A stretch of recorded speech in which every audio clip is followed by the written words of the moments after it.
I was searching for an answer for being overweight and A unhealthy. man has many wishes, but a sick man has but one. Being here restores me back to my own self. It's not one key.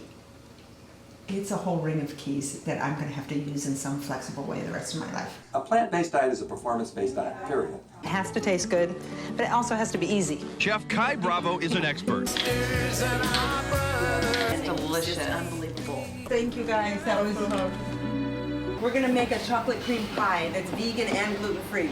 So if you have a patient, a doctor, a guest, somebody that comes here and say, do you have a dessert that's no egg, no butter, no milk, and no gluten, what would you give them? Until we are not getting like this. Exactly. So that's why I'm here. So we're going to put a lot of cinnamon. So that's going to make it all the 4 things that I'm looking for. Beautiful, healthy, easy, and delicious. I'm not joking. That's one of the best desserts that I've ever had in my life. Thank you. Excellent, really excellent. Compliments to the chef. Yes. We did. We put everything. Yes. Did you grow up with your mom and your grandma making Hungarian goulash? Exactly. Yeah. We grew up like that. And then what did you think tonight of the one that I made with the lentils and the... It was one of my favorite and best experience with a vegan kitchen and a great chef like you. So thank you so much. Thank you.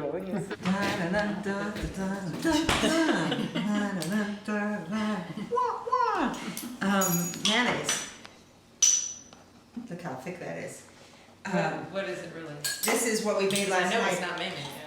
It's oh my gosh, That's the Caesar dressing with less Wow. water. Lemon and Oh my goodness. And then we're going to use a little bit of the salt.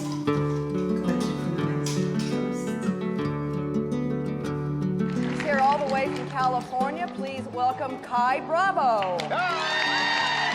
We're smoking. Smoking. I'm hot, but not too hot. We visited a celebrity chef who's cooked for the likes of Steven Spielberg, Sybil Shepherd, Melanie Griffin, but she always has one thing in mind in the kitchen: good health. The number one thing is your attitude, which is to make your health and well-being and that of your family your number one priority. And we all know eating 5 servings of fruits and vegetables a day is one of the best ways to maintain it. It has to taste good, but it also has to be easy. Chef Kai Bravo is an expert. Out of my passion to show people that healthy living can be easy and delicious, I developed these 4-day cleansing, nourishing retreats. Look at the list and see if there's something higher priority than peaches because they can watch you do that. The better sheets are in the dryer. They're dry, they're clean. Purple. I don't know what she asked, but the answer is purple. The cleaner we get in our body and our mind and in our spirit, the better we're able to listen to our own gut and what we need for our most vibrant life. I was inspired to come by a friend who recommended it. I mainly wanted kind of just a boost, a kickstart. I've been feeling very much heavier and more unfit than I'm used to. This is it. Hi. So I'm just going to show you around and show you your room. Here's your room. Oh, nice. And just so everybody knows, we color code things because when I was first doing the retreats, people were like, was that my towel? Was that my cup? Was that my pudding? Was that my smoothie? So you're green and I can always just know what's yours. And so you are blue. I'm blue. Everything is blue. Good. That's yours. Here's all your towels and your robe. Thank you, Kai. Gosh, it's beautifully set And up. oh, you're right by the air conditioner. Oh, Oh, lucky you can just me. hang out in here. I'll just Let's see. do a little bit of Marilyn Monroe over here. That's right. Oh Lord, Isn't have the mercy. See, I have worked with Kai before, so I know what amazing results I achieve when I come here. It is like being in a really lovely, relaxing bed and breakfast, except for you are rebooting yourself spiritually, emotionally, mentally, and physically. It is completely restorative. I've known Kai for almost 10 years, And I have done 4 consecutive colonics with her before, and sort of a not eat any solids, so have the soups and smoothies, and did that from home, and went to see her 4 days in a row. And this retreat is so different, and I knew it would be different. Do a cheers. Oh. Cheers. I was invited by Kai. She told me about this workshop and asked me if I would like to come, and I said no. And then she says, well, check your calendar, and I did, and I said, I can make it. I think like a lot of other people, I just simply put it into a corner of my mind and said, well, that's just interesting. But I wasn't able to lose weight using the methods that I had before, and I've been looking for other ways to change that. And so when I thought about Kai, and I pulled that thing out of the corner of my mind, and I thought, maybe there's something to this. I don't know if you know, when I gave birth to Sonora, I was 215 pounds. I didn't know that at all. Yeah. And it just really took its toll on me, that pregnancy, being that heavy and having chronic fatigue and candida, and I was just like so tired. And you know, Mom was so kind. All she said was, she was holding my hand and she just said, I'm worried about you. And something in the way that she said that, I just started crying, and I got that my priority had always been, I would say my priorities was my health and well-being. Mm-hmm. But then I did everything else first on the list, and that was last. And a light bulb went off. Priority means you do those things first. The post office actually can wait till tomorrow. I'm gonna exercise first. Mm-hmm. I'm gonna meditate first. I mean, you pick up your kid at school. Yeah. Don't say, no, my priorities are whatever, you know. Like there's certain things that you have to do first, but I was like, my priority is my health and well-being. But what was bigger than desperately wanting to feel better, I had a little girl, and I went, I can't pass on to her how I feel about my body. I remember sitting on the floor, had my treadmill there that I wasn't using, and I went, it's not one key. It's a whole ring of keys that I'm gonna have to use in some flexible way the rest of my life. I've gotta find a way to do that and do it pretty good, but forever. Don't expect too much from yourself. Don't say, I'm gonna diet through the holidays. You know, it's gonna backfire. Trying to deprive yourself, I promise you will backfire. I've been there, I've done that. Yes, she has. Years ago, Kai topped the scales at 215 pounds. But she says through healthy eating, exercise, and a mental commitment, she lost the weight and kept it off. But Kai spent decades looking for that one key. People want that one key, and what I discovered is it's not. It's a ring of keys that you have to use together in a flexible, balanced way for the rest of your life. My thought processes on nutrition and what I believe to be true is that the best way is not a fad kind of a diet, is to find the most nutrients and the least calories and eat the heck out of that type of food. And if you believe that, the typical diet is going to be a vegan, plant-based diet. A plant-based diet is a performance-based diet, period. Healthy food, just know it. For me, I feel it's plant-based, whole foods, fresh. 80%, you know, for me, 100% on those things, 80% on what I think is perfect. I do about 80% on that. So here we are, we're in Nantes. Nantes. This is Eleanor, this is Elsa. We're kind of cousins. Okay, this is the Holland, the Dutch version of Kai's Garden. Love it. We're making vegan chocolate mousse in Frankfurt. Beautiful people from Venezuela. Yeah. Hi. This is Italy. We have tomatoes, and they're so good. We're in Barcelona. We're in Spain, and we're going to make a combination of things. We're going to make an international, wonderful dinner. The 4 things you want to look for in your food choices. First, that it's delicious. The second thing we care about it is that it's healthy. It has to be beautiful for so many reasons. You know, what feeds the eye, it makes your body ready for it, your taste buds get going. And fourth, easy. You're so good. So someone who was at that class, and she came up and she said, I came up with an acronym for you. FED. You know you're fed when your food is pretty, healthy, easy, and delicious. P-H-E-D. FED. I guess so that's the acronym. cut.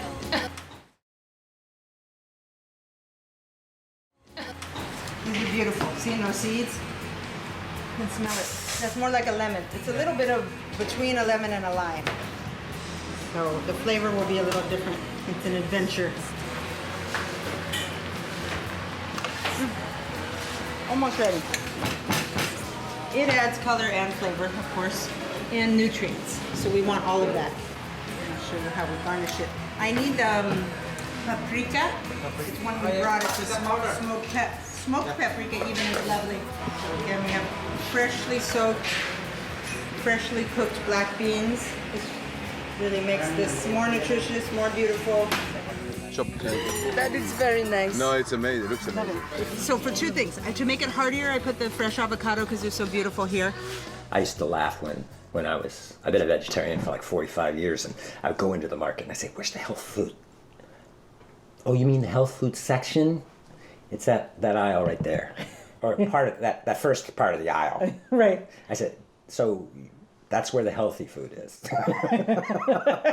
Because remember, like you had to seek out like the health food store, which had like incense burning, and, you know, like it meant a certain lifestyle. That's changing today, in part because, you know, people have been putting together the information like you have. You're an outlier in a sense. Like I'm a vegetarian and I eat sour cream. Not very much, really. And I'll eat an egg. But you're saying, you know, there are alternatives to that even. If that were easy, no problem. If I could go in and find it, no problem. But it isn't. And you're sort of saying to us, we can make it easy. We can make it easier. We can make it better than. The foods that you offered us were so easy to make, and they were so delicious. And I'm going, how can this be good for you? You know? And I'm so impressed that you've been staying. I have been. The big hit is the drink, the magic drink. Yes, the magic chocolate drink is one of the Good. biggest hits. You like it? You can get it. Wait, I had a double shot of espresso to it, but hey. Hey, why not? Why not? I will. Okay.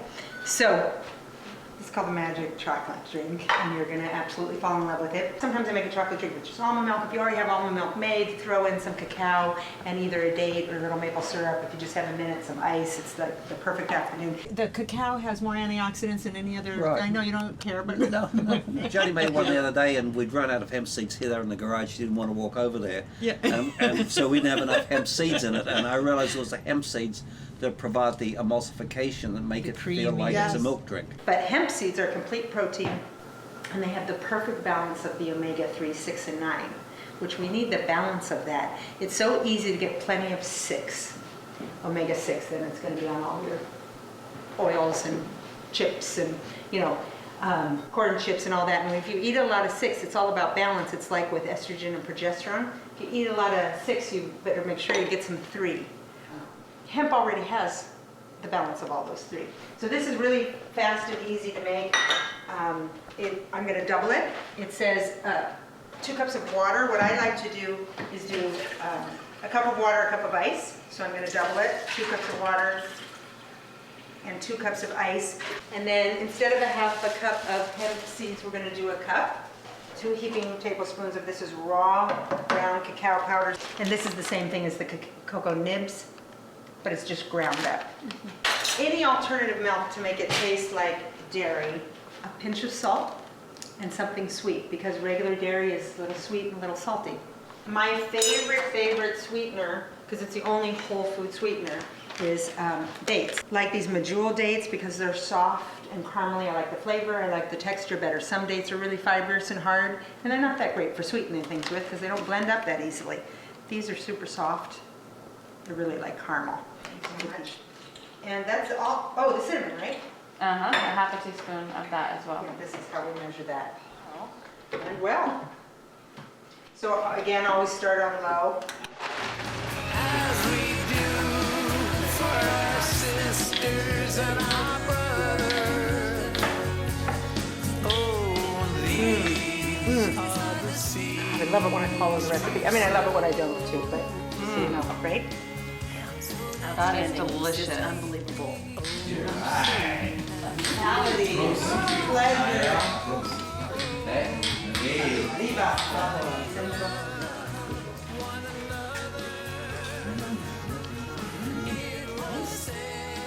Good. That's really good. Jody said something I think that's really important is that it was easy to make.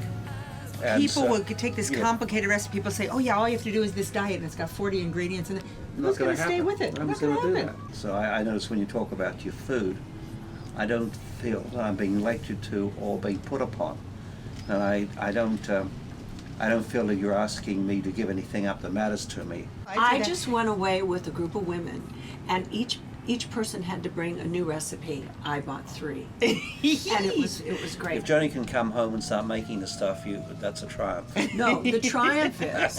No Excuse offense. me. The triumph. No, hopefully the none triumph is that Stuart really enjoys it, and I really enjoy it. It's like we look forward to it. If you don't give up anything else, just to give up dairy. This is classic. Well, I don't do dairy. I mean, happen to have my coffee and yogurt. I mean, Greek yogurt. And I mean, of course, cheese when it's like on stuff, And I mean, It doesn't I mean, count. ice cream. I mean, not every night, but I don't like to do dairy. I mean, well, butter, duh. Butter. That's me. I'm not like, Don't yeah. do What do you dairy. mean? I don't do No, you dairy. don't. I'm fine. Why would you think that would help my siblings? I don't have a problem. I already don't do dairy. It's so true about all of us, the games that we play with our own selves. But I don't really do gluten. Don't really do gluten. That's the key word. Really? When it's only on Friday, that would be high gluten flour. I mean, I don't drink, like not at work. Also, I think like everybody always goes, well, there was that woman who lived to be 100. She smoked and drank every day, and she ate steaks every day. And great, fantastic, good for her, I say. I don't feel good living that life on a daily basis. And it's not about even longevity so much as how do I feel on a day-to-day basis. Right. But I found a way to have total fun, pleasure in food, richness, never feel deprived for a second, no discipline needed whatsoever, and still have a really high level of health because of what I eat, what I don't eat, and what I eat, and none of it's forces. And I'm like, God, you get that pizza and I don't get any. I have my version of all those things, and I feel so good that it's so worth it. I'm not depriving myself for a second. The euphoria I get from eating what's right for my body, 80% of the time. Some people do better to get really hungry and have at least one meal a day that's like really gets Oh my full. God, what is that? That is this mixed with miso. And what are you calling that? I mean, you could call that cheese. You call it cheese. You could put smoked paprika in. It's good. Oh yeah, that is really good. I know. I'm telling you. This is not about deprivation. I'm not trying to take away your yummy cheese and take away your pleasure with food or your sweets. Put miso in that. You put miso in that. know. And can you form it into a block? You can do anything you want. You can form it in the shape of a heart if you really want to.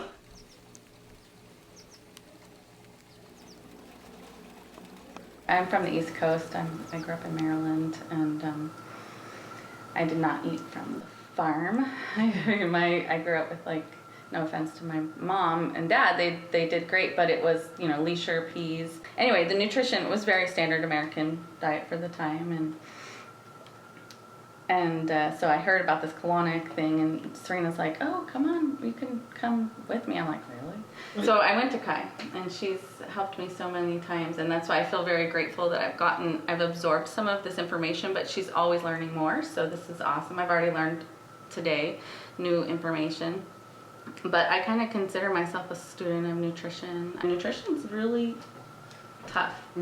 Talking to people about what they eat, it's worse than religion, I think, in terms of like shaky ground. True. So exactly, it's core stuff, and anyway, I'm here to be re-inspired. I kind of feel like I know what I should do, and I felt healthier in the past, and so let me get back. That's it. So now, inspired. and what do you want forward? So you want to get Well, back? I just want to hear you voice what you see for yourself. I wanna do what I know I should be doing. Which is choosing health. Because I think about that quote, a man has many wishes, but a sick man has but one. You know, I don't know exactly the words, but it's like, it's so true. It's like, if anybody's not well, like, what else is there? So, and for my kids too, I mean, I'm like letting them eat stuff I know that they shouldn't eat. So, I have to be the change. So I'm here to be reminded and inspired and held up, and this is a great group. I can tell. We're so lucky. And I'm so excited. You know, when I knew I was coming up to do a cleanse, my idea of a cleanse is such deprivation. Right. And I thought, you know what, I got to get through the first few days, I'll be fine. But what was so surprising to me, first of all, was your ease and the love and the passion that you have for what you do, and how it's just part of who you are. In that movie last night, I felt kind of sad sometimes for Joe. I felt like, well, why couldn't they do more of this? I had that same thought about when he was lying in bed the first 3 days. All he wanted to do was be in bed. You feel horrible with the detox. Not so much if you're having colonics and enemas. All those toxins are dumping, we're getting them out, rather than they're dumping and they're still in you. For some people, they need this slow transition and having this, and I'm thinking this is more effective, and I call this in a way like a half fast. People lose more weight and get healthier, and it lasts longer than if they went on a total fast. But there is a time and a place for the total fast, so I'm really glad you brought it up. Well, I'm glad you developed it. Because of all the different parts I tried, I wouldn't last 36 hours. I would last, 2 hours. Diabetes. Show it here. For diabetes, this is type of the meat, the food. For the thyroid disease, you have to follow this type. Well, you know what I've discovered? It's the same diet for all diseases. It's for everyone actually. I know because like for cardiac, for obesity, cancer, all what you have to stress on this plant-based. It's all the same. It's not a different for each one. Cleansing is very important. We never give ourselves a break. See, like Ramadan or whatever, it's good to fast every so often. Even once a week, that you just have, juices and smoothies and fruit and some soup, like that blended soup for dinner. Once a week. Give your body a little bit of a break from breaking down really hard to digest things. You have meat-free Mondays or something, have that. Give yourself a break. And every so often to do even a 3-day cleanse. Just juice or... Sometimes I get patients with food poisoning. Yeah. Stomach viruses, gastroenteritis, gastritis. So one of the options I tell them is to fast and to try to rest their bowels, rest their intestines so that they can recover. So this is why this is a great, option for patients. And then introducing them into diets that are slowly going to be able to digest easier in their system so that they can... Gives them a break. That's hard work, digesting food. People think food just gives you fuel. It takes a lot of energy to digest a lot of foods. But it was in the night when I woke up, just like, and then I went to the toilet and just had an explosion in there. Oh, wow. Yeah, just boom. It was like a volcano blowing. And It was the middle of the night where I always tell people when they're doing the liver flush, and I don't do it anymore because of Larry, at retreats. New rules because of Larry. Not at retreat. The Larry rule. Because your liver is so smart, it doesn't want to dump old waste into a full colon. Oh. It knows that if there's not an exit route, it's going to have to reabsorb that and neutralize that poison all over again. But it was the middle of the night. We may want to do a reenactment. I always tell people, in the middle of the night, if you need me, but I don't really mean it, and they don't really say it. We're never done. Until Larry, and then there's Larry, and the whitey tighties, crawling up, making sounds, crawling up my stairs, going, really? No words or anything, and then I'm like, "Did you want me to give you a colonic?" And then I started Googling the fear of death. I thought, oh God, I've never lost one. I'm going to lose one tonight. Oh, really? Really? Yeah. So I started Googling, allergic reactions to Epsom salts, and that would be a puffy face and a rash, and he wasn't doing that. So it was no just puffy face. extreme extreme diarrhea was going on, he's like, no, I don't need a colonic, that's all right. Not that. And so when I had my near death, when I blended the hemlock and all that stuff and drank it, what saved me was the clay and the charcoal. So I mixed them. I first just started putting cold compresses on his head and made him clay and charcoal and psyllium to soak it up. And then you were okay, and ended up having like a really remarkable result, and you were like you were a new man. Yeah.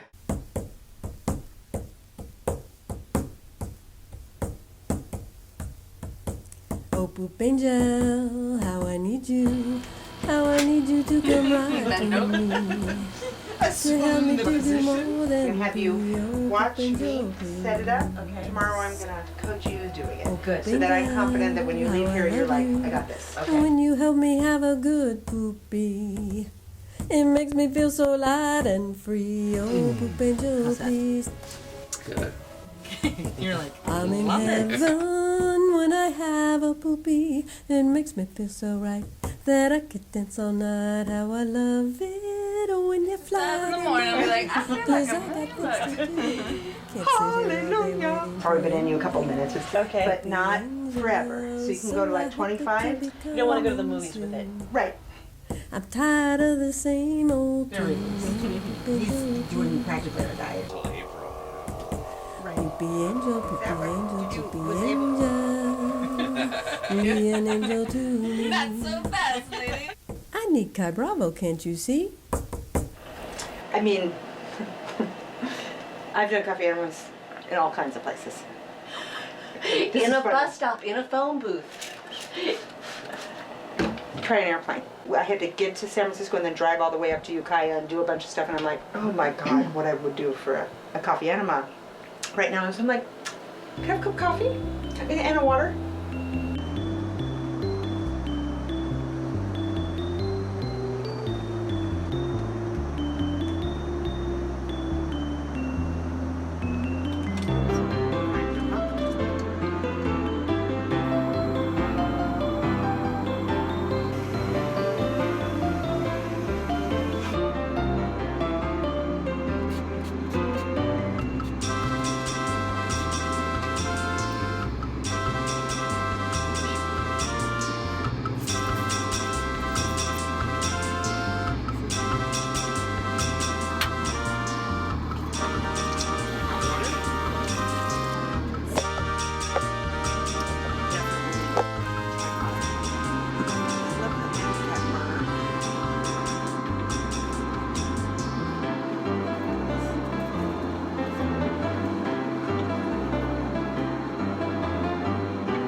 Is that can be included in the Mile High Club?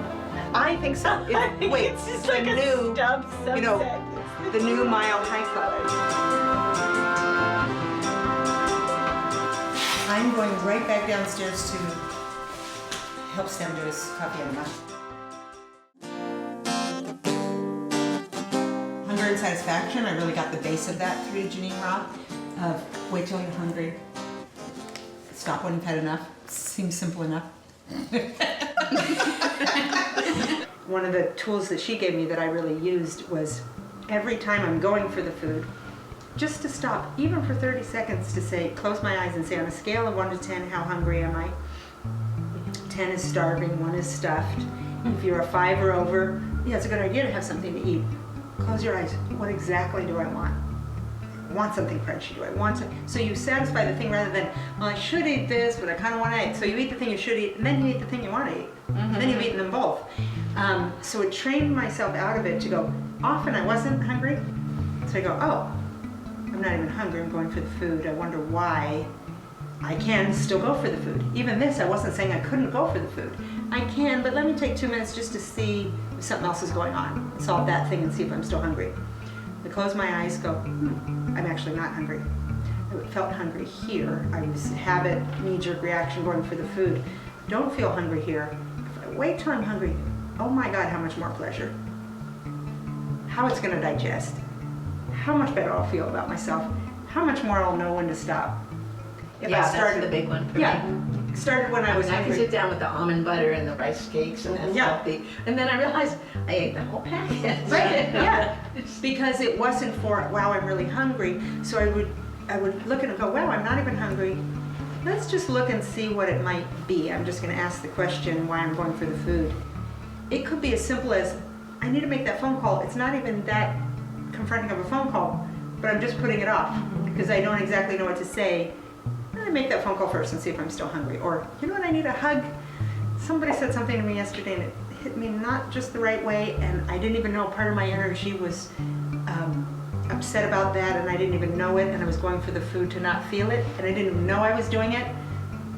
I'm gonna call someone else and just, that's a really trusted friend, and get some comfort around that, or I'm gonna get a hug. It's been years since I've been like, cut it back, you're getting a little curvier. No, it's like, ooh, right now I'm a little curvier, and then other times I just feel like juice and I'm a little leaner, and accepting all of those.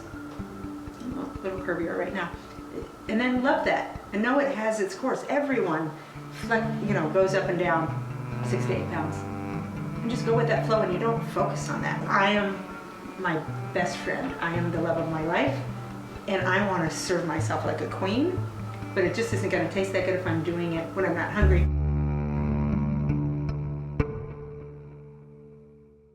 People are just coming around to this work now, 66 yeah, years the later. importance of play, the importance of, emotional intelligence and brain development, and neurosurgeons talk about it, and neuropsychologists, and it's big stuff, and the people that, give conferences and stuff are all talking about emotions.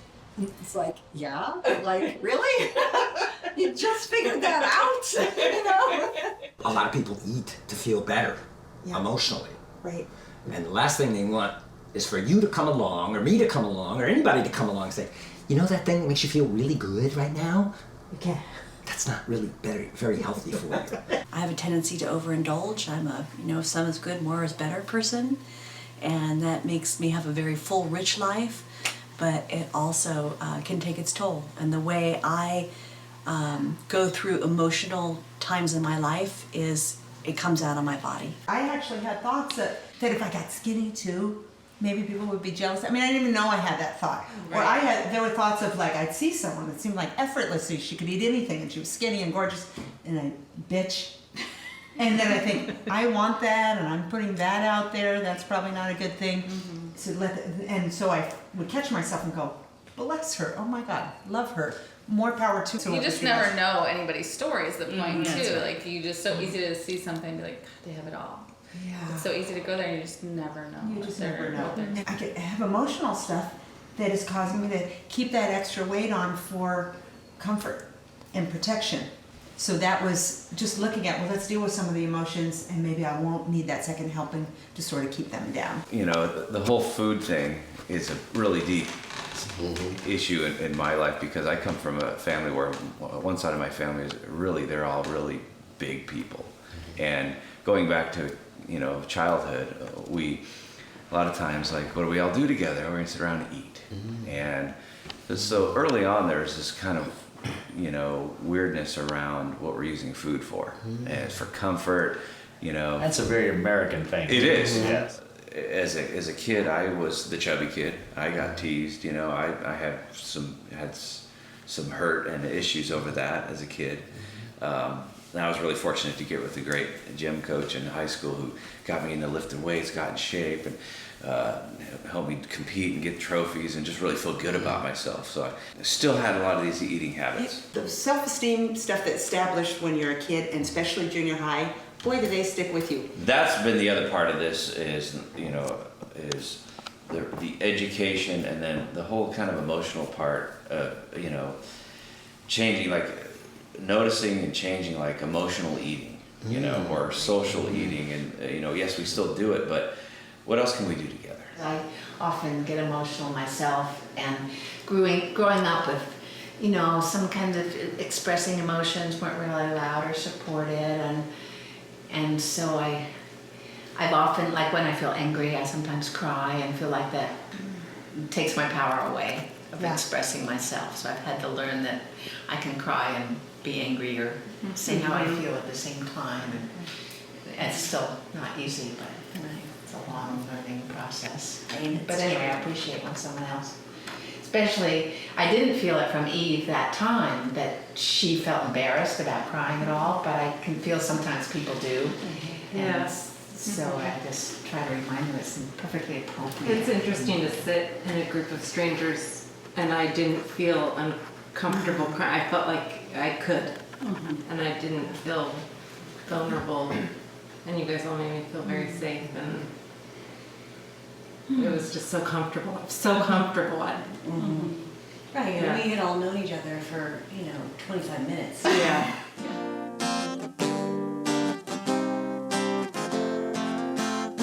Exercise, which, are we all ready to pour? Two things about exercise. Find something you love and make it a priority. In the beginning, it took a little discipline to make it a priority. As soon as it got in, you're hooked on it. And there was no effort in making it a priority. And I didn't have to drop out the going to the post office and picking up the kids at school. Because you felt so healthy, you had enough energy to do the post office and the thing and the cleaning and take care of your exercise. Once you got in the swing of it, it actually gave so much. Rather than it being I didn't like gyms, like forcing myself, how many more minutes on the Stairmaster, and hating it. It had to be something fun. Go on a hike with a friend. In Santa Monica, there's this place where there's 200 stairs, and people would meet there and you can see the ocean from. For my 35th birthday, I took a rollerblading lesson. I was never athletic. I didn't know how to do anything like that. It scared me. Bought a pair of rollerblades, got a 1-hour lesson. And in between my 2 jobs, I would go to the beach and rollerblade. If I only had 45 minutes, I'd go to the pier and back from Temescal. If I had longer, I'd go all the way to Venice. And even if I'd be totally tired, I'd think, well, I'll just take it easy and just enjoy the beach. And before you know it, sweating and working up, and it just feels like dancing. And, I found something that I loved. When I discovered running, I was like, oh my, what drug is this? I mean, fantastic. I don't need to do drugs or drink or do any of that. This is like the highest I've ever been in my life. When I discovered that, I thought, this is like meditation. I'm out there for 4 hours running. It feels like I go to levels I've never been to. Now, nobody told me, you need to run 5 times a week and do, it's like, you can't tell me that way, because then I want to stay in bed all day and sleep. So I had to discover it on my own. When I say to somebody, oh yeah, I'm training for a marathon, they're like, oh, how far is that? 26 miles. 26 miles? I don't even drive that far. That seems ridiculous. Oh my God, I hate running. Okay, well, I'm not suggesting you run. I'm just explaining that I like running. The majority of the patients that I see have orthopedic issues that I have to deal with on a day-to-day basis. And a lot of these patients want to come in for a strength training program. Kai had shoulder issues and had operative procedure done to her shoulder, so we had to correct muscle imbalances relative to the posture and her shoulder. Muscles respond to one thing and one thing only, and that's stress. They have to be stressed to the point where they're going to react. We developed a program in which she moved fairly slowly to maximize muscle effort, and we did it 1 set to failure. And when I say failure, that would be the inability to continue the exercise in good form. The idea is to fail within that 2.5 minute window of time and go on to the next exercise. Saves the joints, stresses the muscles, gives you the best muscle reaction, and in this case controlled her posture quite well. And you only work out a muscle group Once a week. once a week, and you're stronger when you wait than when you come sooner. Yes, if I try to come sooner, I notice my numbers don't improve. At 63, your numbers, there's a lot of reasons why you can't recover as quickly. Typically, if you try to go faster than 5 to 7 days, you'll find that you might be able to maintain a given level of exercise, but you're not going to increase. And that worked quite well in Kai's case. And it's really rare that anybody can get me to do anything slow.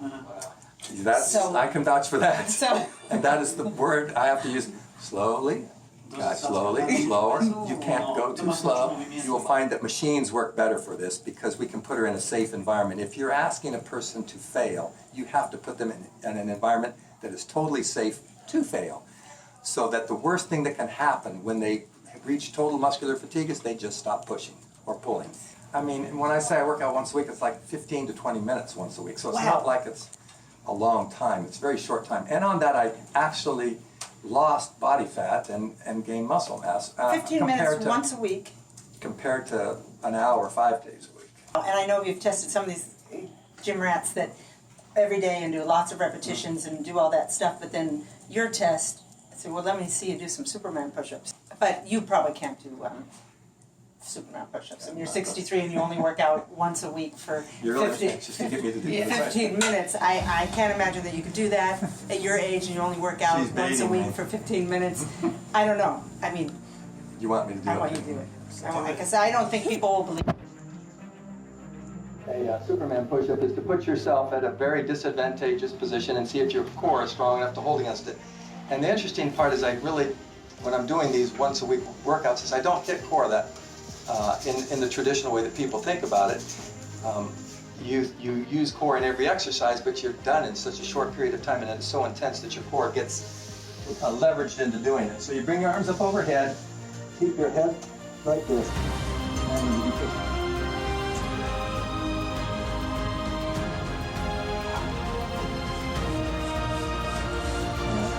hurt your back? and my shoulder, more importantly. It doesn't bother either. There you go.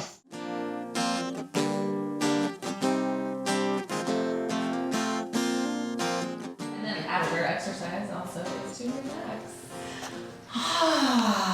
So in that whole process, it takes a lot of energy to lose weight and do all these things we want to do.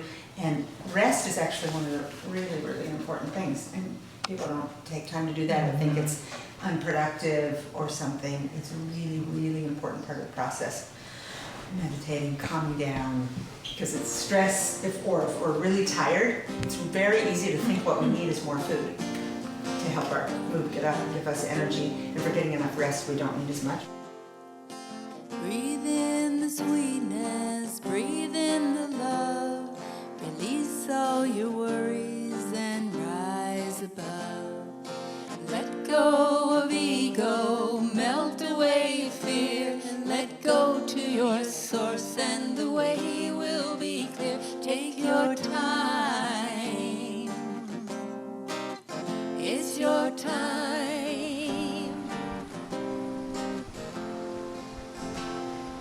Trust in the universe, all will be right. Your true voice will tell you what's real day and night. Take your time, 'cause it's your time.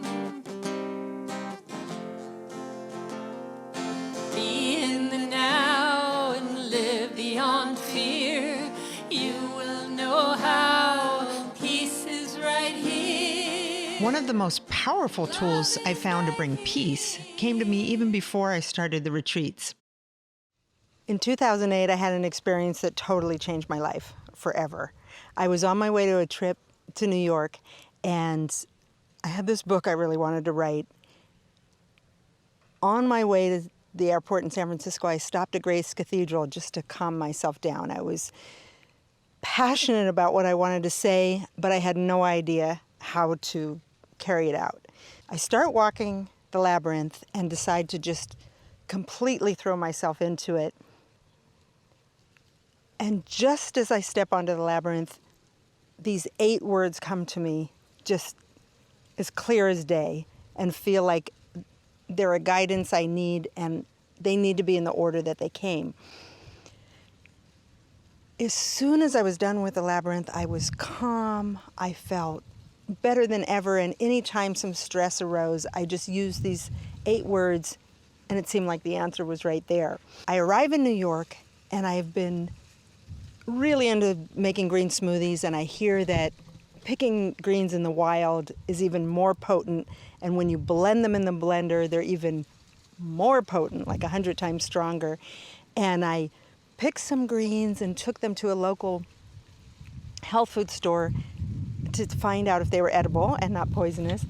And I got the okay on all the greens I picked, and I went back out the next day and just got overzealous and picked all kinds of greens, and I made this smoothie, and it was delicious. So I drank some, and I thought probably Wanda, the host of the B&B, would love some, and I brought it to breakfast. And she drank a glass of it, and I started to get this terrible headache. But I asked her how she was doing, and she was fine, so I just ignored it and drank the rest. And then Wanda said she was going to town for the day, so I went back to my cabin. As soon as I got near the cabin stairs, I got sicker than I ever remember being sick. Started violently vomiting. And this is not like I have a tummy ache kind of vomit. This was, I'm probably going to die kind of vomit. It was like nothing I had ever experienced. And a little ways into it, it hit me that I could die today. And it freaked me out so much that I started panicking. The fear just fed on the fear. And then I remembered, what were those words that came to me around the labyrinth? And as soon as I thought of the words, I got calmed down enough to start thinking of solutions. Like I had brought this clay and charcoal and psyllium with me that I do when I travel. It's good for cleansing and just in case I get food poisoning. And so it felt like these words were starting to save my life. I know you're wondering, what are these 8 words? Breathe, let go, trust, slow down, be, enjoy, love, and thank.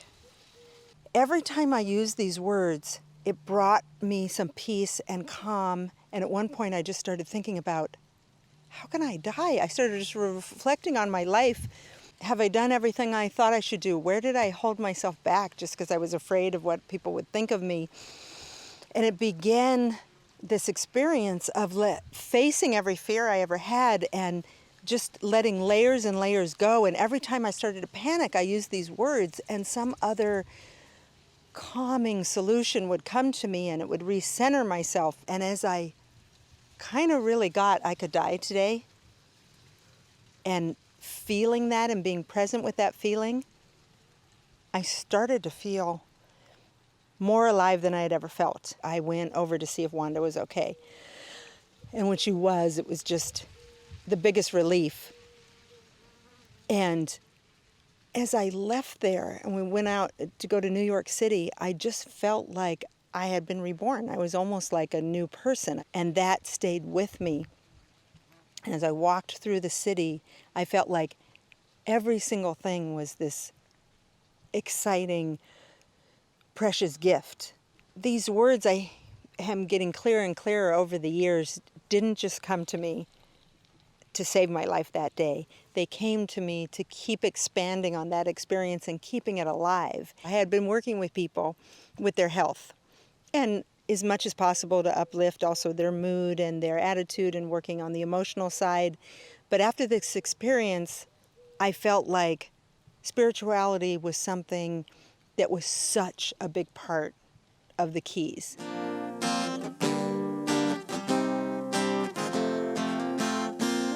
Spirituality. So for me, when nothing else was working, I'd go, I need divine intervention on this. So the people who go to that, the power of the universe or God or whatever, when it's something really big, but feels like it would be a little bit selfish to go to them about losing weight.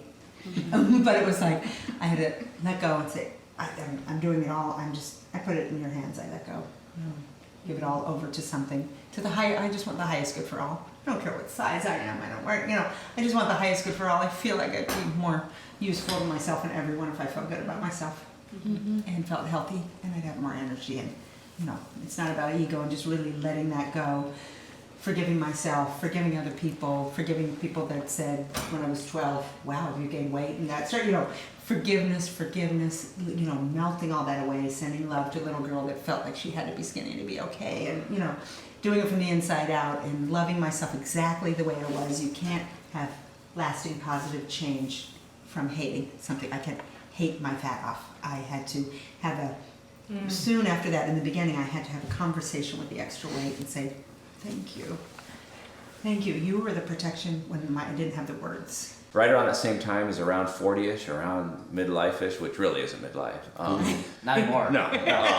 And then that's when a lot of spiritual work also happened for me in my life. And that's when I started going to the Center for Spiritual Living a lot and doing a lot of learning there. And in the last year or so, I've gone to a new psychotherapist. And it all is interconnected. That's what's really amazing. Yeah. You know, it's hard to just, I'm going to change my diet, but not do any spiritual work, or vice versa. It's like, it's the way it's been working together has just really been profound in my life. So great. Anyway. Amazing grace, how sweet the sound that saved a soul like me. I once was lost, but now I'm found. 'Twas blind, but now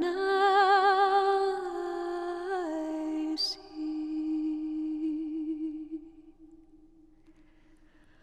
'Twas grace that taught my heart to fear, and grace my fears relieved.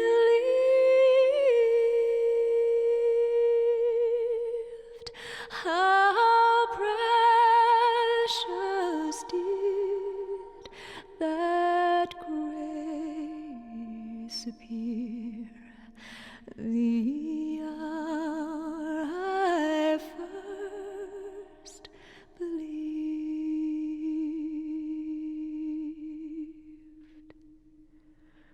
Through many dangers, toils, and snares, I have already come.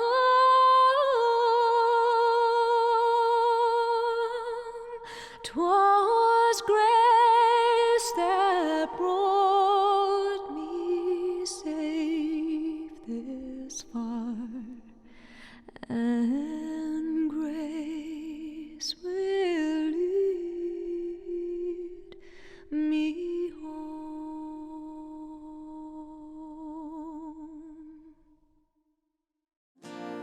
Acceptance, discovery, trust, love, and care. Yeah.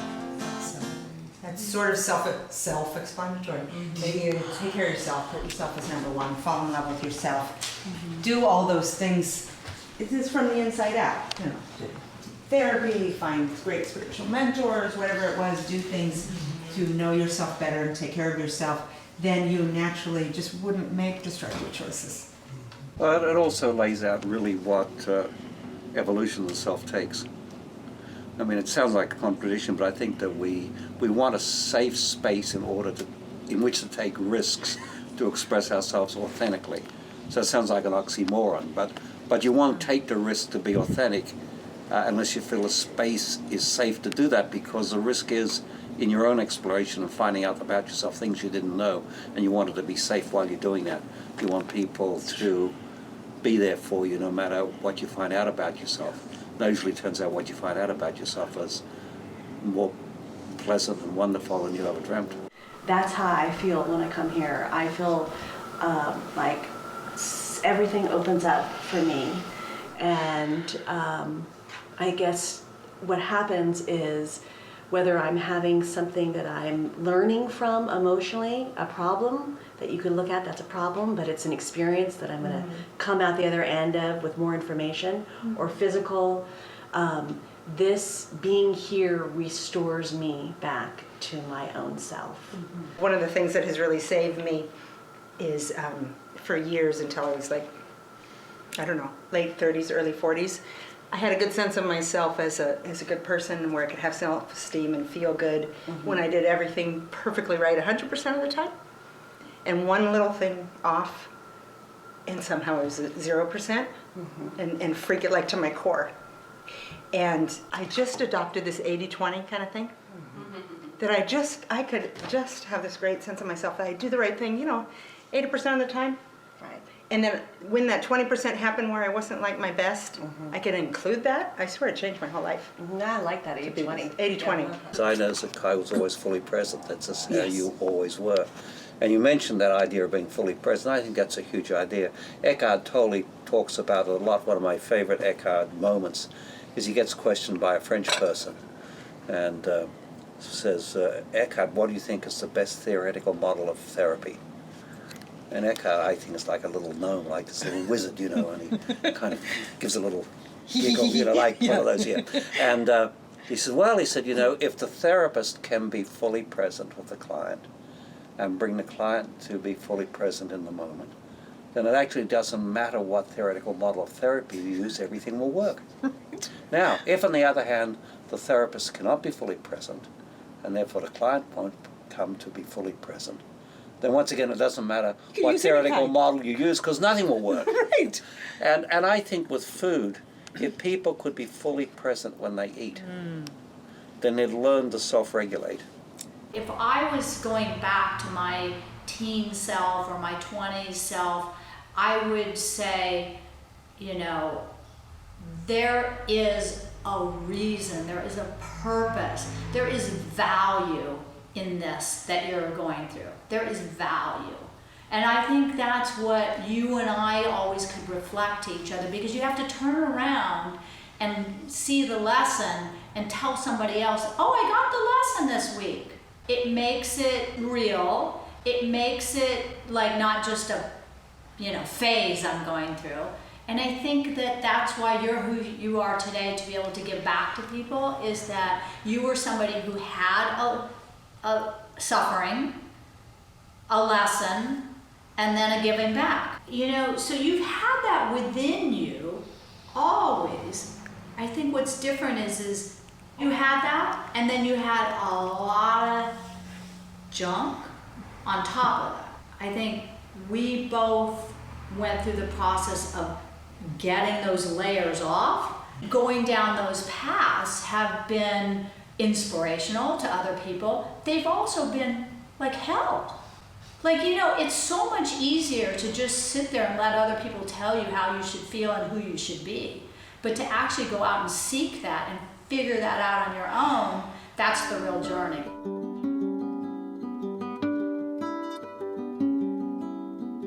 Visualize and affirm. Hit it from every angle. And one of the angles was when it seemed like, hey, I'm eating better and I'm exercising and my weight's not budging, I would do the visualization before I went to sleep, but more of like, what did it feel like seeing a movie and feeling it of like, oh, I put on those pants and they're loose, and I actually visualized looking at the scale and seeing it going where I wanted it to go. And then almost every time the next day, whether I lost weight or not, people go, wow, you look great, did you lose weight? And then the visualization, because you feel it, something about that makes you make different choices. You coached me. Just a few tips, and she's like, buy that pair of jeans that really looks good on you, even though it's a little bit tight. That aren't tight. That's just a few really great tips, and it did work. It's always like, well, I'm gonna lose weight anyway, so I'm gonna shove myself into these too tight jeans. Right. And I'm like, when you're wearing too tight jeans, you feel fat, you feel bad about yourself, you eat. I don't care if you're getting slim anyway. Go buy a pair of Levi's, whatever, that fit you, and have them actually, you're getting slimmer, buy it a little too big. I know it sounds crazy. And then give them away. Because you already kind of feel skinny if your jeans are too big.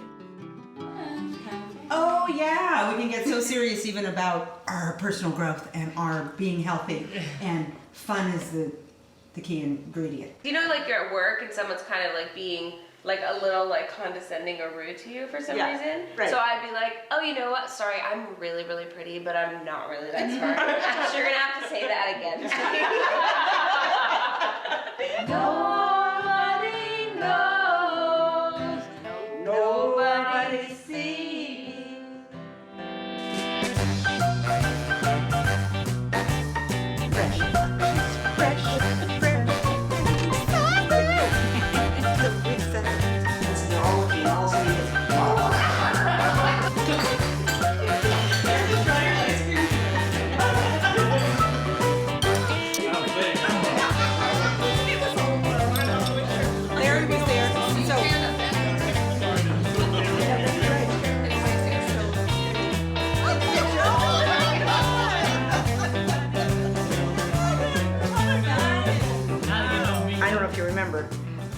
was at my very first retreat.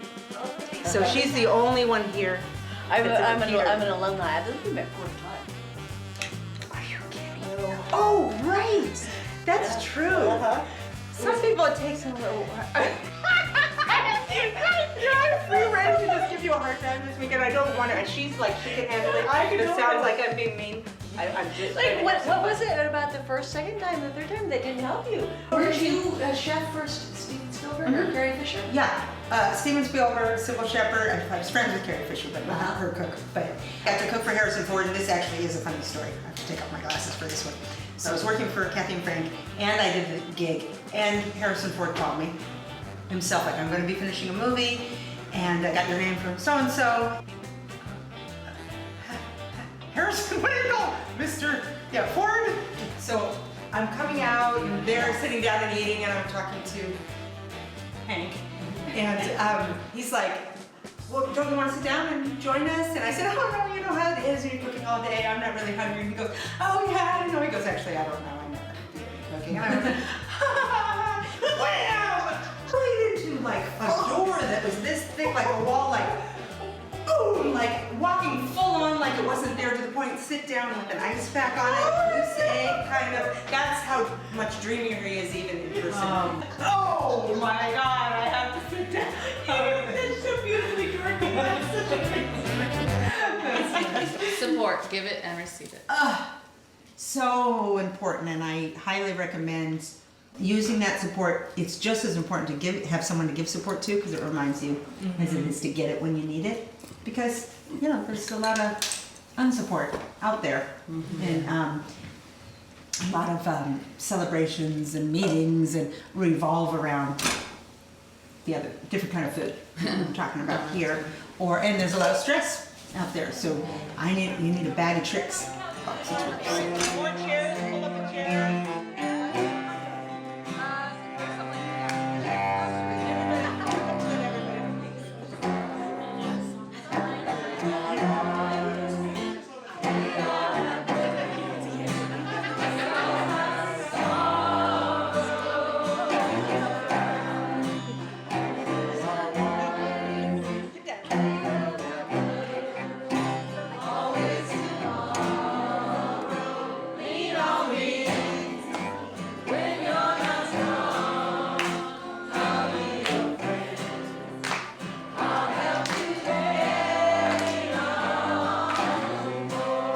Surgery on it on Wednesday.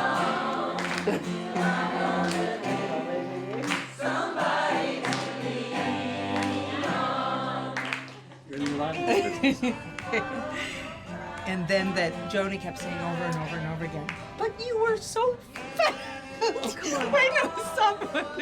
I didn't say that. I said no, round. I did. I said oh, round. no, you were so good. What I loved about you was you stood up for me and you said to Joni, you said, shut the fuck up. She did love that. I did. Do you remember that? It was someone. Well, I was someone around in the little show. kids, so once upon a time, so I can relate. Just only share it, not to say anything bad about you. Just show how Stuart stood up for me. Yes. And, thought it would, and it showed this beauty of your relationship too. Yeah. I got inspired from that. You can adore someone, and you're with someone, and have the safety to take the risk to say, shut the fuck up. Yeah, we have a lot of safety in our relationship. And a lot of shut the fuck up moments too, actually. That's another thing that's in the dynamic, which you've always been amazing at, and I learned from you, which is it's a process that the more you teach, the more you learn. You know, and what's the saying? I teach what I need to learn. That's what's exciting, I think, about what you're doing right now, and about our friendship and our basis is I've been your teacher, and I've been your student. You've been my teacher. I've been. Wait, you've been the teacher. I've been the teacher. You've been the student. Because also, when I think of you, I think of Stuart. Because I think that you were such a great protege of that time. And that was what was great about Actualizations, because it wasn't me being a sage on a stage. It was everybody being each other's teachers. One thing about our friendship is that it's completely without any drama ever. for 42 years. Like, I'm not a vegan, and there's all kinds of things in my refrigerator that, you know, probably shouldn't be in my refrigerator, but that's fine. That's totally fine with Kai. I totally feel accepted by that. I make smoothies, I juice, that's good. You know, little by little, I'm like, you know, she's leaving little breadcrumbs, gluten-free breadcrumbs. I feel really lucky. Like, there's some things that only you are going to understand. So there's like little ways that it shows up sometimes where it's just like, I just want to, like, you know, I just want my mom. Yeah. But then there's other times when it's just like, I need your guidance, but not as a mother, just like because of who you are. Oh, friend, and sometimes I need your guidance. Right. So it goes both ways. Mm-hmm. My conversation with Sonora made me realize that you never stop supporting or being supported by your children. I wanted to bring the value and the benefits of the retreat to my own family and beyond. Hello!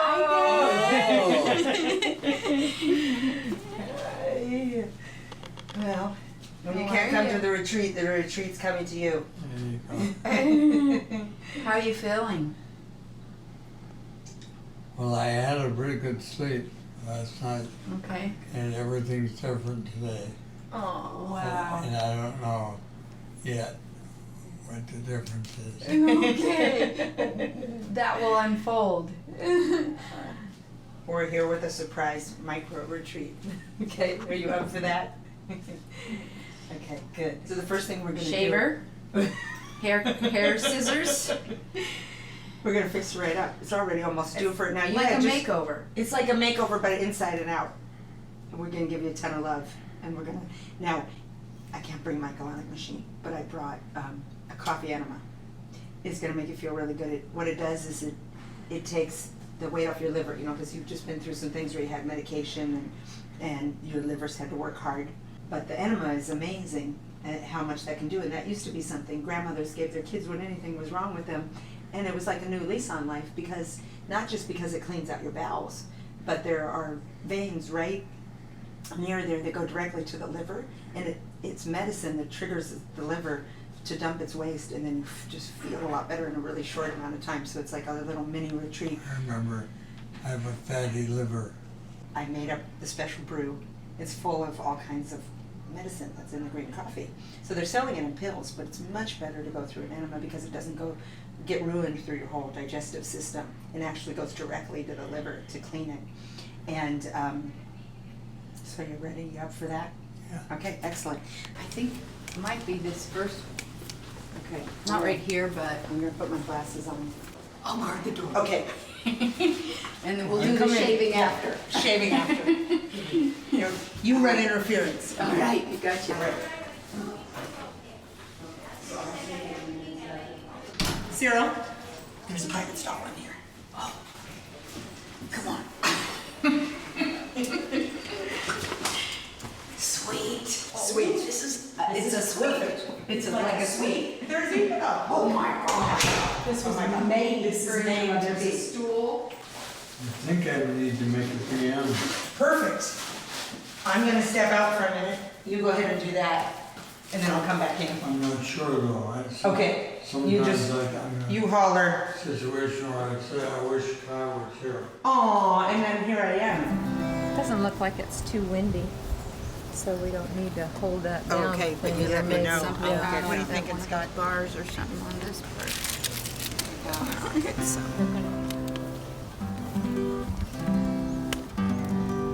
Oh, I dreamed I saw Joe here last night, alive as you and me. Says I would Joe, you're 10 years dead. I never died, said he. I never died, said he. Good night, Irene. Good night, Irene. I'll see you in my dreams. Sometimes I live In the country. Sometimes I live in town. Sometimes I take the great ocean. credit card and go shopping. Okay, you guys, I'm so happy to meet you and You too. Nice to see you again. so See you much. soon. That, that brought a huge smile. Yeah. If I were music, if you were 20 years younger, Watch out. dum da da. I was amazed at the difference these 2 hours made with Dad. Over the next year, he had a lot of health challenges, including brain surgery. And I decided to carve out a few weeks to spend with him to help him recover and reach a higher level of health and vibrance. So what we're doing here is we're going to have a 3-week healthy, happy transformation in honor of Dad's 85th birthday. And so, Dad, what are your goals for the 3 weeks? Losing weight easily. It just would be so much fun, and having you here and with all your knowledge of food and your presence and your vitality, it just would be wonderfully stimulating, and I'm sure it'll just go off like it never has been before. When I'm 85, if I can have significant weight loss and then go on to get down to 149, I would be thrilled. Great. It would be like nothing that ever happened. And Yeah. it never has happened. And No, we'll look forward to me being 100. Hey, Yay! Not 100 pounds, 100 years old. 100 Yeah, years old. good. I was like, that's too skinny. But mostly it's about we just want to really feel good so we can enjoy life. But being lighter really helps. It's an overall thing. So we are going to go over and weigh because this is day 1. And we will keep you posted. Okay, here we are at the scale. We're going to see where we are on day 1. Dad, go ahead and step up there. Oh, hold on. 169.2. How's that homemade Snickers? It's wonderful. So delicious. It tastes better than a Snickers to me. What we did was we took my Jewel dates, which are caramely. They're so good for you because they're a whole food. It has vitamins and minerals. Your body knows what to do with it. And then all we did was take out the pit and put a Brazil nut, high in selenium, some raw peanuts. It has a lot of fiber and protein, and a little bit of mineral salt. And got ourselves a Snickers. That's really good. Here we are mid-walk at the VA home, and we're stopping to take a rest and tell a joke. Okay, Flaherty. Everybody knows who Flaherty is, but he decides to go to the hospital to visit his friend.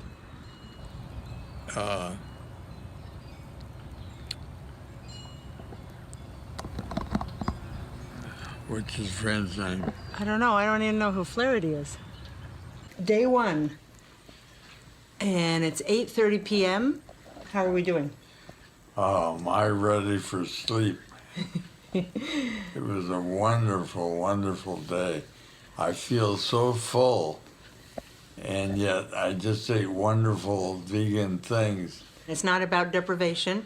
Anytime we're hungry, we're gonna figure out something I lovely was to going to eat. have a banana tonight. I never even thought about it again. I don't want it.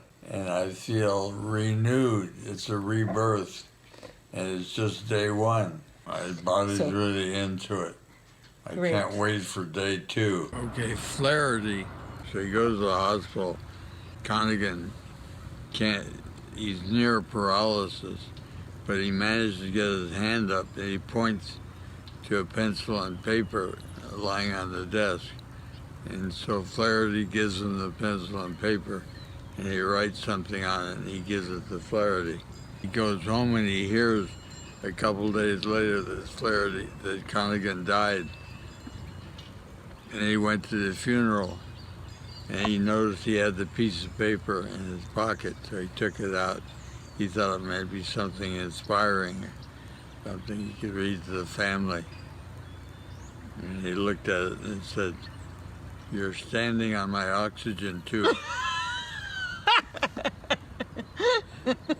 So Dad, 163.2, it's amazing vegan and low gluten and low dairy because you had chili and potatoes au gratin, and And I have breakfast too.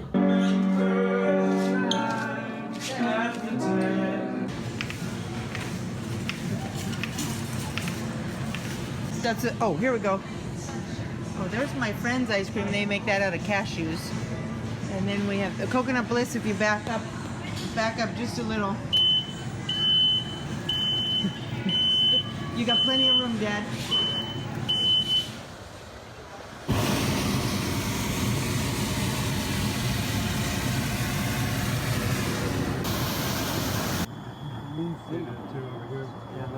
Videoing. Happy 85th. Thank you. How was the balloon ride? Good. And so you're gonna help your grandson now? Hey, Boo Boo, will you help me write on this typewriter? I'm helping you out of the wheelchair. Okay, here we are at the moment of truth. Dad, let's take off your jacket. Midday, we like to wait first thing in the morning, but we missed that opportunity. Yeah, that's heavy. Glasses off.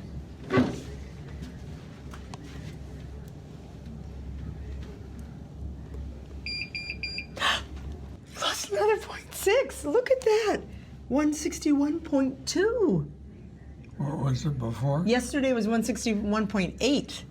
More than a half a pound since yesterday. Happy birthday! Perfect parents. Just because we wanted a child so much. And so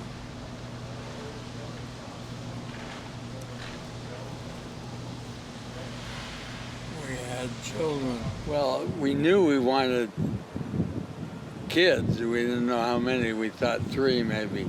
So we had Sarah. And then when you came in too, we thought, oh boy, we got 2 beautiful girls. Seeing the change in him really inspired me to take the retreats mobile and to work more one-on-one or one-on-two with people. This format seems to really go deeper and create more lasting results. So I already feel fat. This is my friend Carissa. She's been to a few of my retreats, but she always brings her work with her to the retreats and hasn't fully embraced all 11 keys.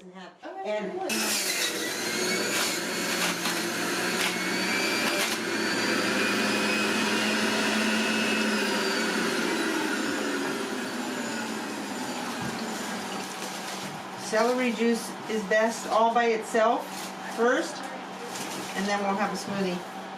Celery juice.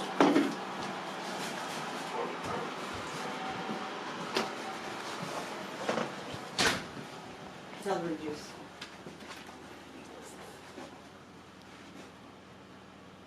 I'll take that. Thank you. You're welcome. I appreciate it. I have a little, I'm just like, the list of stuff I have to do is so overwhelming. It's frustrating. That's okay. Much stuff to be on top of. At this end of this year, I'm just really falling behind. And you can't fall behind as a teacher. You can't. So. If it's a job that can't be done without killing yourself, I think adjustments that's what it have to is. be made. We have a chance to get you right. Thank God you took that Jen offered. Let's call her. Okay. And Yeah. start with thanking God for her. Oh, you're so on top of it. Hi, Jen. Hi. Hi. It's good to hear your voice. You sound good. Hi, Jen. Yeah, I'm walking. So we just want to talk about what we're gonna do beforehand. So, Carissa, what do you want? I just don't want to die. Like I feel like I'm dying because I'm drowning and I'm working so fast and I can feel it in my body. I really want to be healthy in my mind and my body and my spirit and show the class that as well for them to go off into the world. And also wanted to make a suggestion to Yeah. Carissa and me. No computers. Oh, what? You literally can't because you think it's for the better good, but it isn't sometimes. It isn't. Maybe it isn't. And so, and the constant working really have almost to comes get up to stuff less done. than working. You know what I mean? Like, let's just leave them. Leave them. No computers. Okay. No Please, computers. Carissa, I will support you. You support me. Let's You will be no good to anyone. That's what you have to see. And how perfect we're going on a plane. There's two things about a plane that are so deep. One is the thing of you have to put your oxygen mask on first before you help the other person. Okay, so you have to be okay first.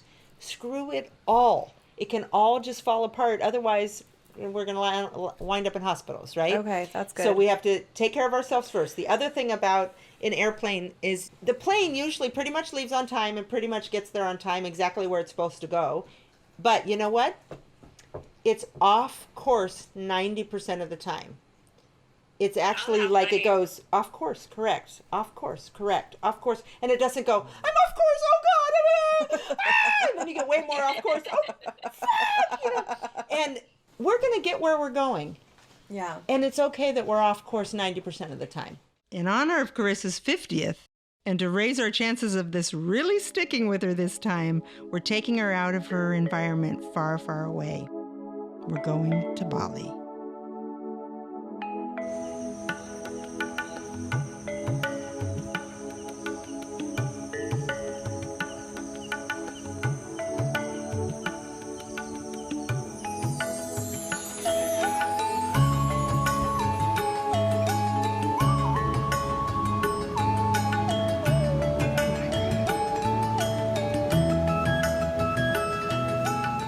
Make a pact. We're enough. Yeah. We don't have to overprove anything to be enough. We already are. How about that's what we get out of this trip? And there's a cabana boy there in a cute little phone, and he's bringing us water all the way up. I'm like, where?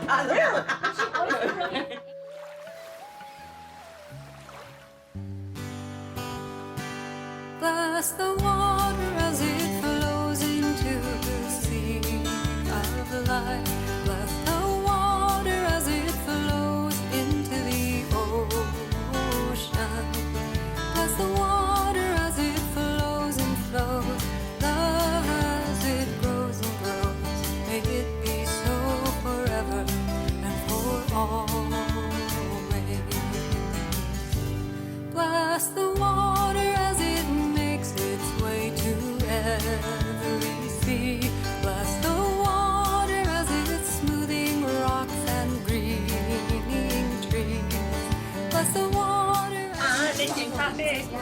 Noah, this is your morning cup. What is this? I think I found my new job. too soon for waterways.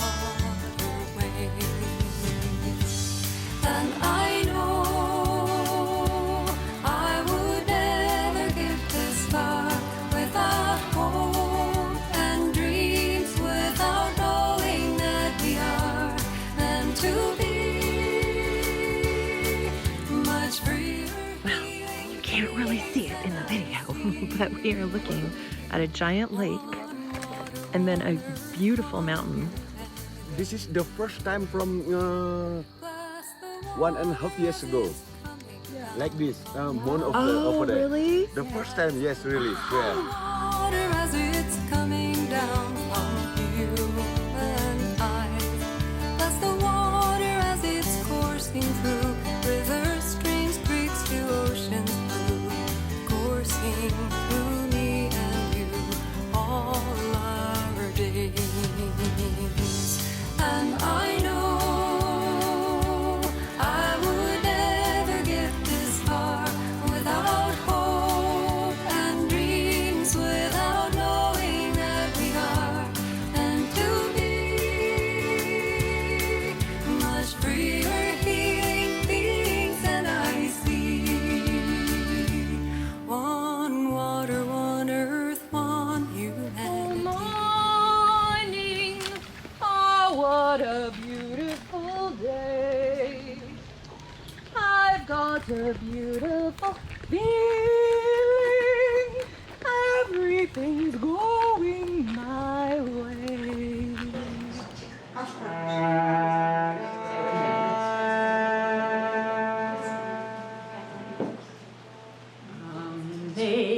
Amazing grace, how sweet the sound that saved a soul like me. I once was lost, but now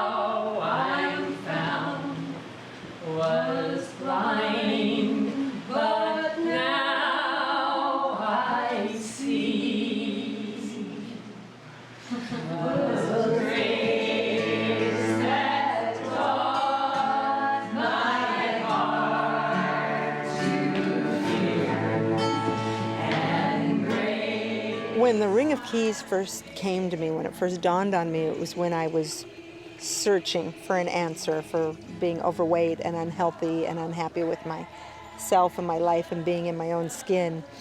And part of me thought it was the discovery that was really just for that one problem at that time. And what I've discovered over the years, just for myself and with working with other people, it was this bag of tricks, these tools that I could use whenever anything new came up. It brings balance, and what I've found is that a retreat can inspire you and make you feel amazing, and then you get this taste of, oh my God, this is how I could feel all the time.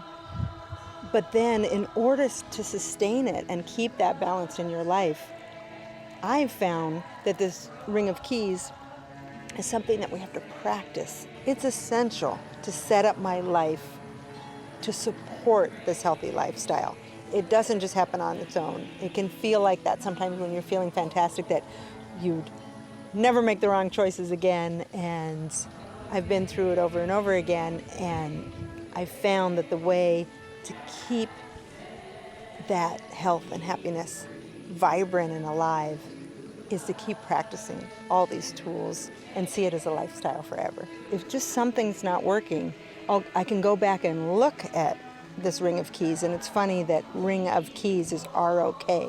It's like it's my rock that I can go back to and think, oh yeah, I forgot that. I forgot to have fun in all this, or I forgot to reach out for support, or I forgot to visualize my best life, or, oh right, maybe I have been really eating when I'm not hungry, or forgetting to bring in the spiritual part of it. So it's not like you have to worry about always doing all 11 keys. It's just they're there for whatever you needed at the time. We all need different things at different times. The one thing I think we all always need is our life to support a balanced, healthy lifestyle.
I just got out of my massage.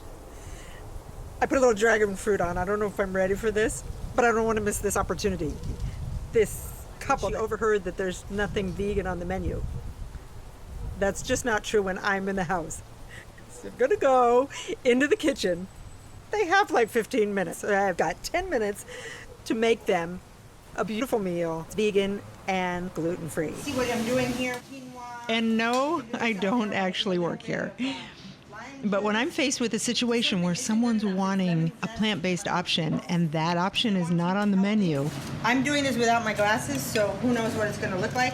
I just want to go in. I can't help myself. Okay, follow me. Fast, because she only has, Chelsea's got to go and get some work done. Watch your step. Hati-hati, Made. Hati-hati. Deng-adeng. Slowly. Slowly, pelan-pelan. Pelan-pelan. Be careful. Deep breath. Careful.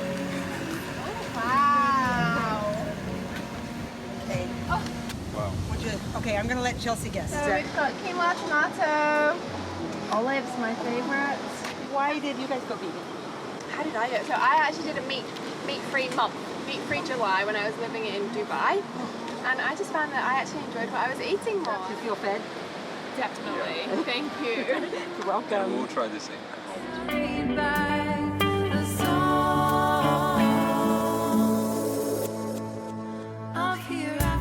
What started all this is how do we keep her getting healthy? You guys are reasonably healthy. So we want the kitchen to support her keep going because then she just says, screw it, I'm gonna go back. Organization can be a really learned thing. It's so much about habits, but it does take a little something to start shifting the habits, and then when you have all different people that have all different habits and making it work together. So our goal is just like pretty good and make it work a lot better than it's working now for everybody. It can be learned. To my knees, I dug my fingers in the mud to feel the unbreathed. Good thing. Hey, you start. Yeah, eat beans, not beings. I like that. Okay, let's have a little box for all this for right now. Okay, that's fine. But Care about me? We take it off. If it's something not so important, I'd rather not have to look through the box. Yeah, live for all of You guys have so much character already.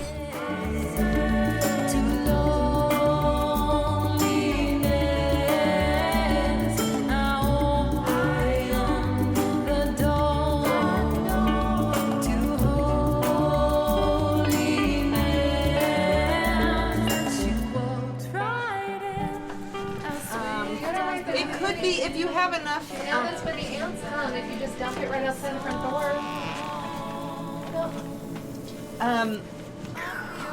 These look kind of old, so maybe be good to do something with them soon. I don't know. I mean, Yeah, but are you hungry or are you just like feeling last a while. uncomfortable? That could get through. Dried fruit doesn't need to be in the fridge. It's hard, and it's even harder when it's in the fridge. They're so hard. I don't know how long they've been in there. You don't know where they came from? You know where they came from? I got those at a wide open party. You did?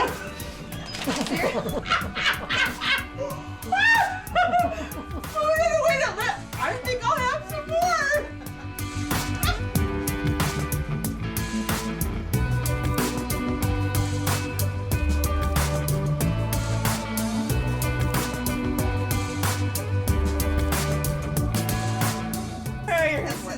This is something. There's some big leaves and some scary things. Oh, somebody told me Those are Louis. They're from They're from They're 3 years ago. That's good. They're You try. Could be dangerous. You go first. His mom's like this too. Things that are like a year over, they're like, no, it's good. They're a little too mushy. Okay. I'm afraid. Tell me what that is. That was some homemade pickle something. All these things are going to be able to have a spot. And don't buy any condiments or anything for a while. That's my recommendation. They need to find their home, and they're so excited to have a home. Except there's a lot of mold in that.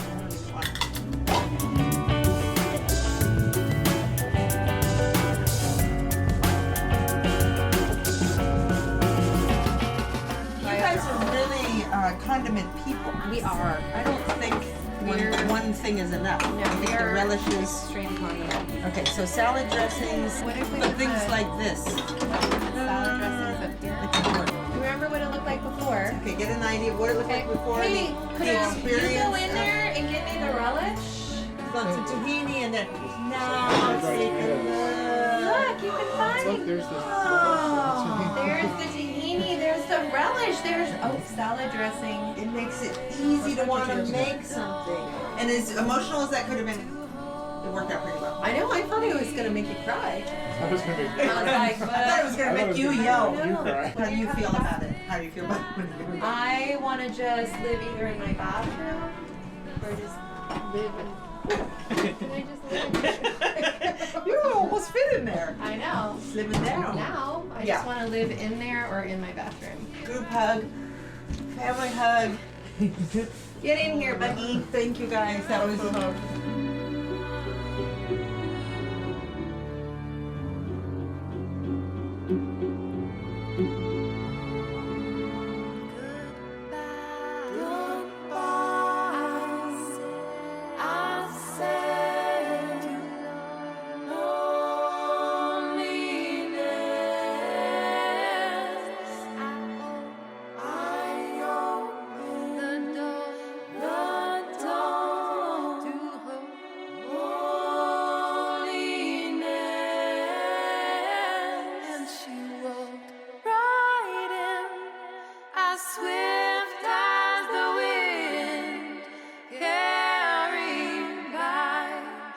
so